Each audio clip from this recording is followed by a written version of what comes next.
Welcome to yet another episode with the Dynamic CIO. Today, I am going to talk to a CEO in the entertainment industry, a CEO of India's largest theme entertainment park.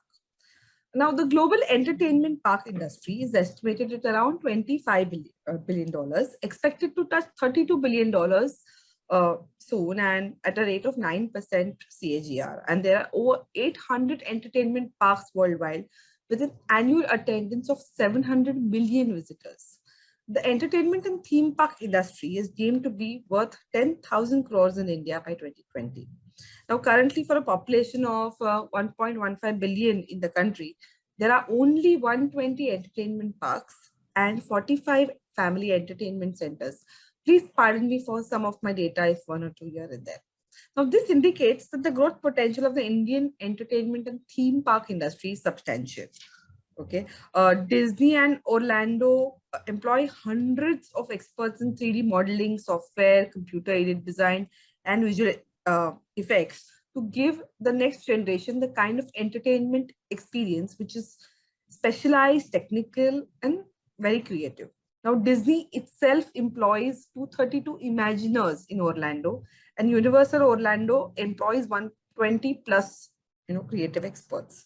A game changer technology cascade, which is appearing to be the start of every year and promising big gains for park and destination operators.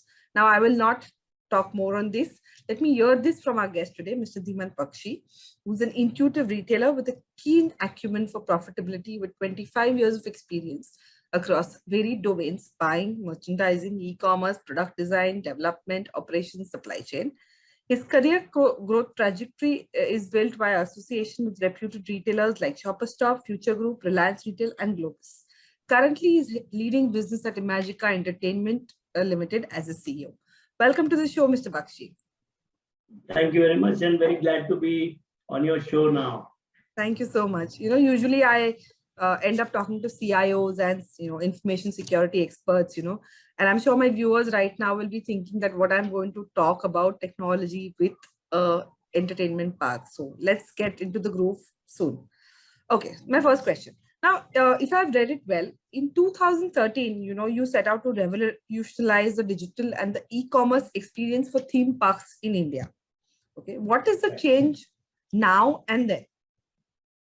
So way back in 2013, when we came into the business, there was no park in the country which had any digital roadmap.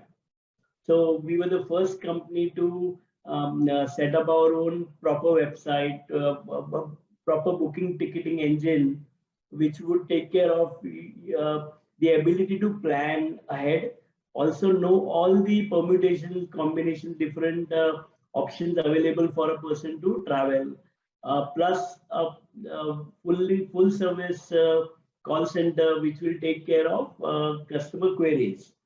So largely speaking, the digital side was completely new to the world because in India, either you had to be an aggregator or you had to go to the gate directly to the box office or call some agents or so and book your tickets. So this is what we really transformed. And after we got into this entire thing, when people saw that, okay, the online ticketing engine is working well, let me join the bandwagon and add our own booking engine as well.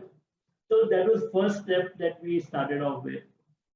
The second thing that we immediately did was to have water park where the guest would essentially, be in water. You cannot carry your money, you can't carry papers and cards, etc. So we came up with a RFID based band which would carry your money. So essentially there would be a band on your wrist which would carry money as well as give you access in the park. And that's what transformed a big amount of journey. Otherwise, you would see all the water parks having either a key for the lockers or having some money, and half the time things will fall in the defender system, or you will keep looking for things here or there. So some of these were very basic and an elementary level of changes that we brought in at that point of time, which at that point of time was revolutionary, really speaking. But now it's there everywhere, and how technology takes speed everywhere, and essentially innovation becomes hygiene. So that's how we moved.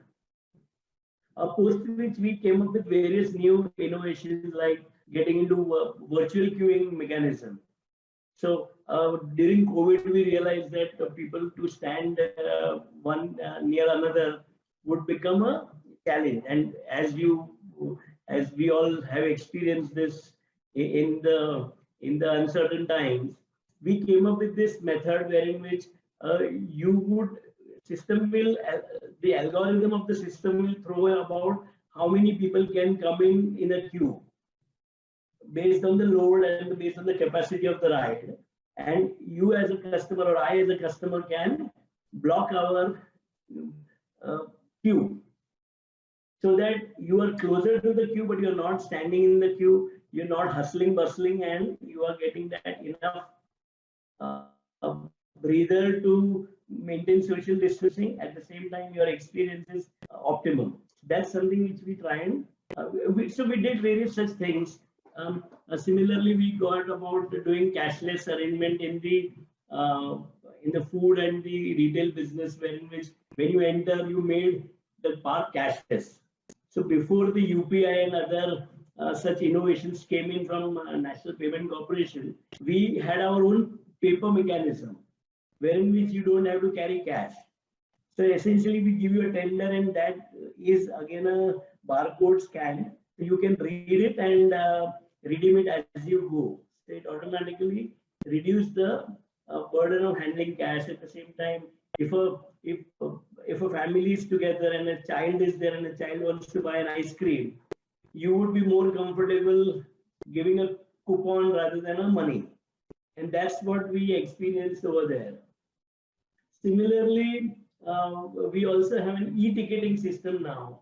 So when people like essentially what you see in the cinemas also now, that's something which is enabled. So moment you want to go and go to the park, you scan your barcode on your phone, and there you go. So we essentially enabled all these technological initiatives in a very seamless manner. And unlike being an outdoor, being in outdoor environment and not like a cinema or halls which are indoor, these are much complex facilities to manage as compared to an indoor environment which is fairly well organized. So here we have to look after the external environment, temperature, the weather conditions, as well as how guests are moving. So we are constantly on the ball to track that. Over and above that, we have a seamless, we have a brilliant command center which is established in the park since day one.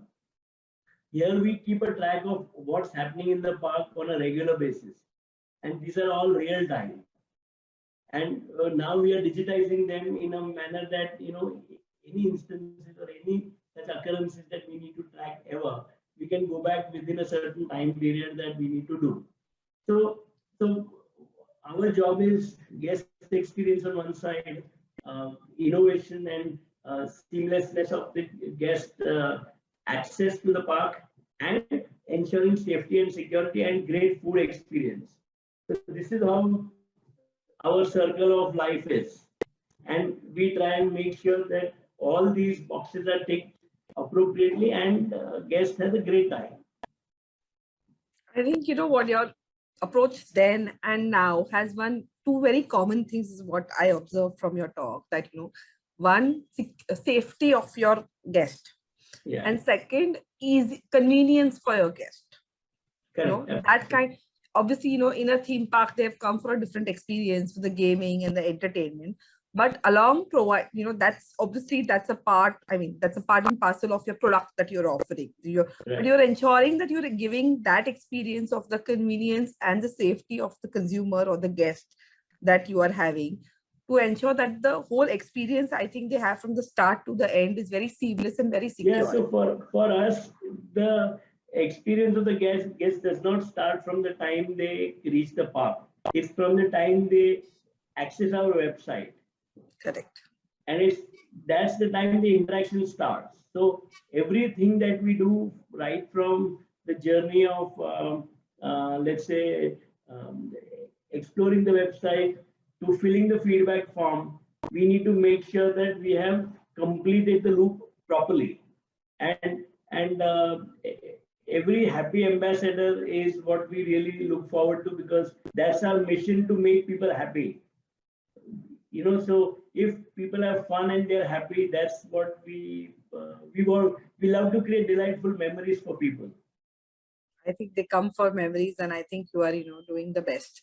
Now, coming now, I moved from 2013 to 2018. You had a unique experiential marketing concept using tech called Window to Magica, an experiential engagement activity.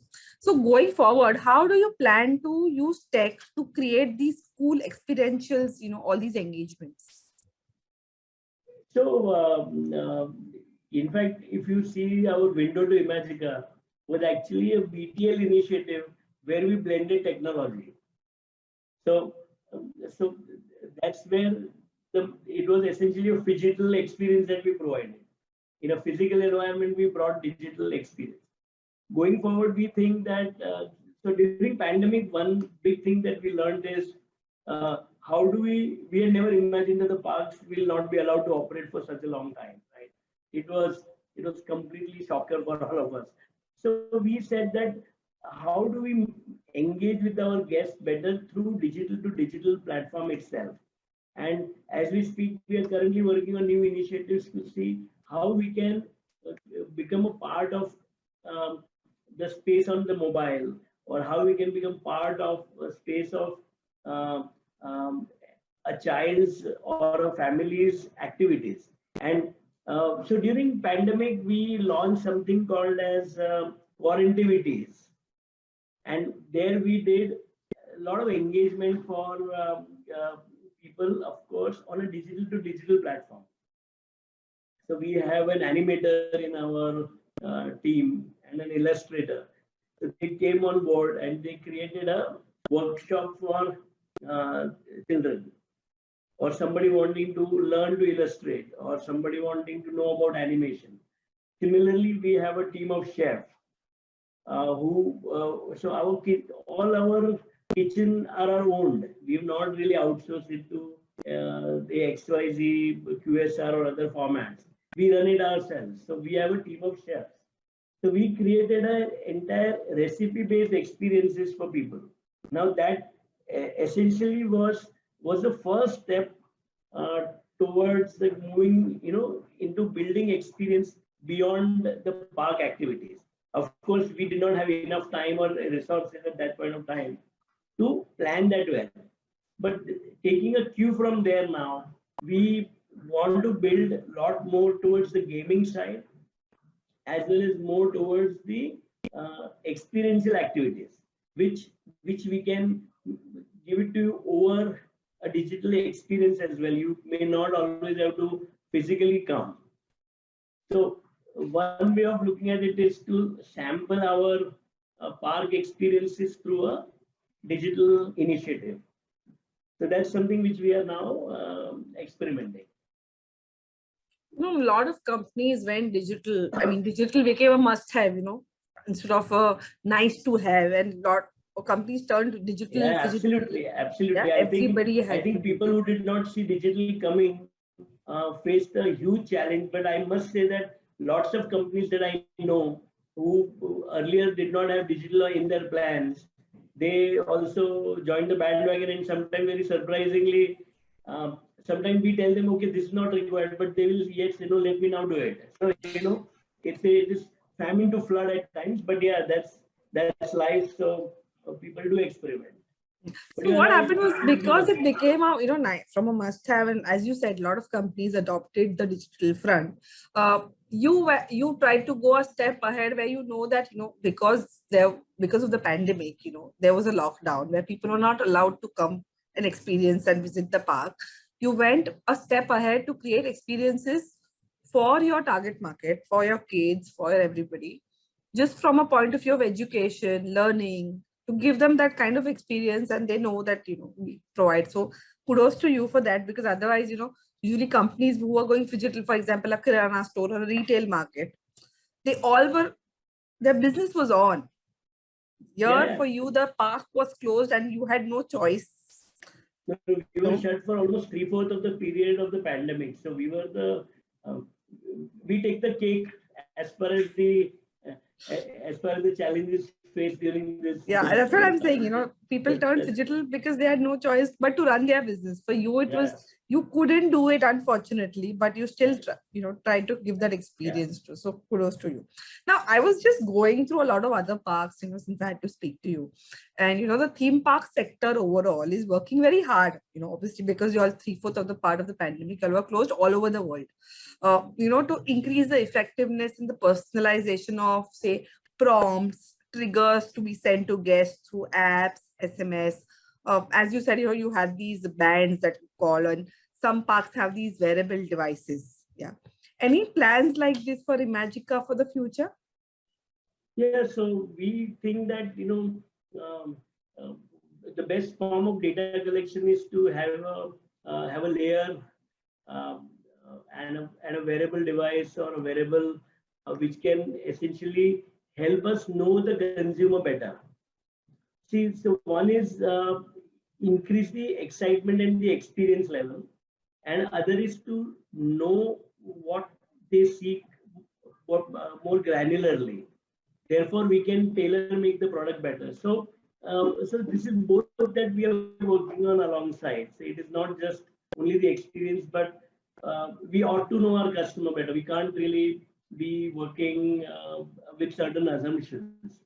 And as you will see, last 6 years, at one point of time, a roller coaster or a ride was important. Tomorrow, selfie point is as important as anything you can imagine, right?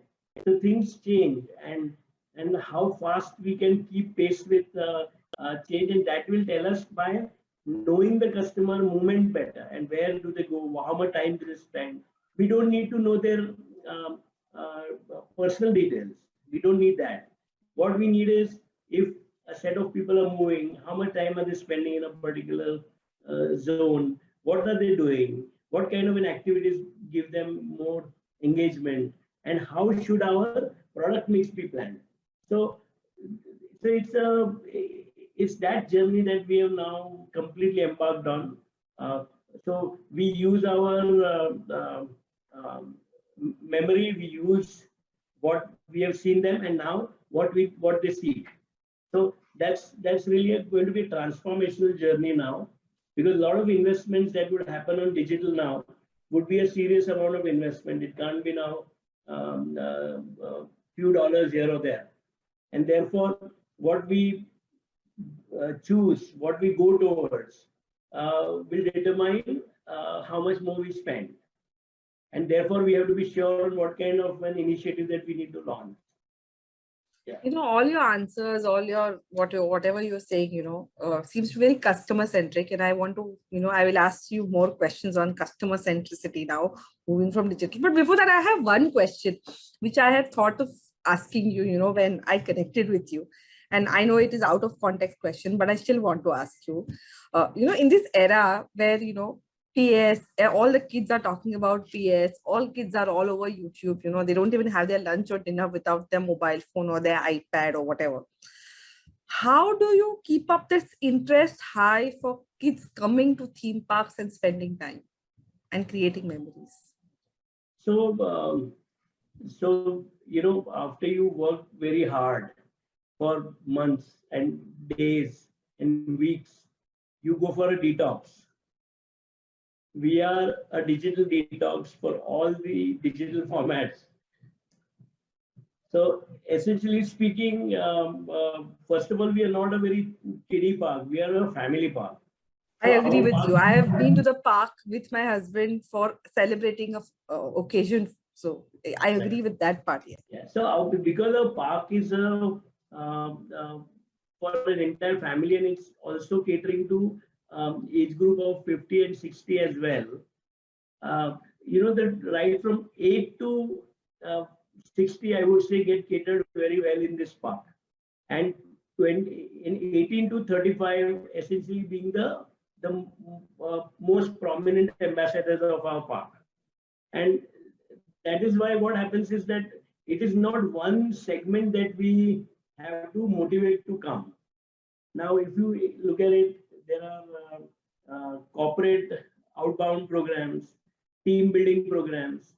There are the dealer meets by organizations where in which they call their dealers or do their product launches. Then there are school picnics. Then there are vacation seasons, and then there are monsoon and Valentine's Day when the couples come. So if you actually look at this entire calendar, we are well divided. Of course, a vacation and a vacation seasons and the peak long weekend holidays of time more traffic. So for us, it's also about the share of watch or the discretionary time. People always equate our categories to the spends. It's not only spends. See, to come to our park, you need to take out a day. You can't just, it's not like going to a mall that you decide in 5 minutes you're there. You take time to go, you have to plan. And that's what really is the critical element of our park visit to be planned. So very frankly, people look for logical extension to get out, and people, nobody likes to be at home. It's just that to plan our kind of visit, we are alongside, let's say, a Club Mahindra holiday or a visit to Lonavala or a weekend getaway. Those kind of, that's when we feature. We are not really against the cinema. We are not against, let's say, going to a mall. And therefore, the planning cycle for us is slightly longer. A tad longer is what we are saying, unless one is really have visiting friends and families from different parts of the country or world. Then the trigger is very, very high. So motivations are different, and therefore we activate different segments at different point of time. And we've generally seen that working.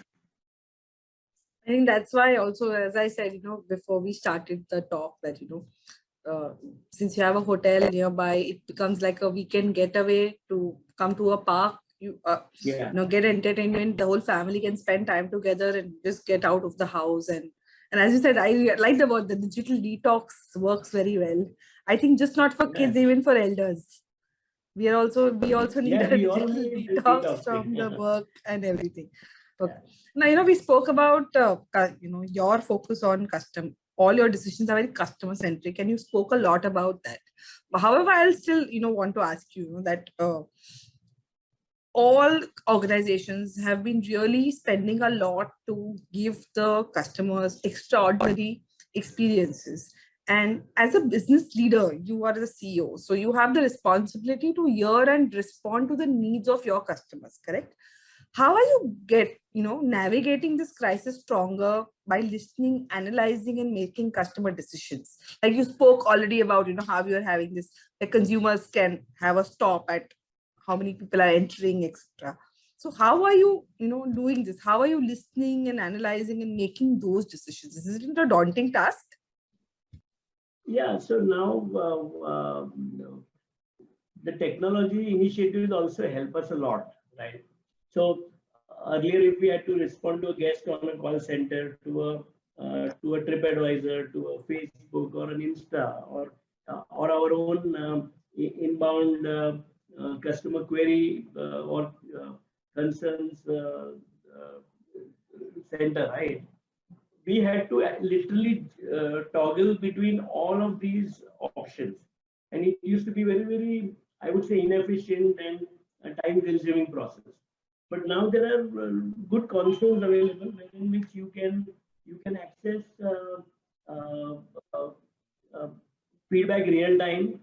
We are, in fact, because we built an in-house inbound query center, we quickly get their concerns to be addressed. In fact, sometimes when people write to us, they are in the park.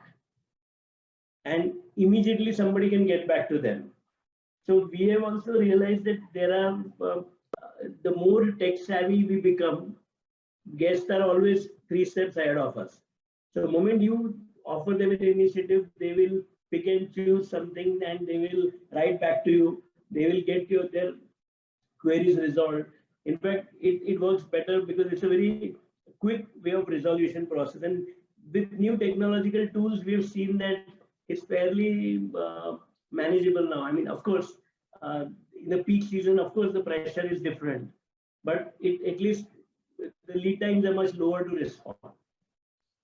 You have from you all said to you already have invested in a lot of technologies to transform the theme park experience. So in the paucity of time, I'll ask you one last question. Okay. Yeah. The whole theme park is all about human engagement. Okay. So how are you customer experience is important, and that's very important to you, is what I realized from all your talks. How are you connecting the whole human engagement with machine and digital tools?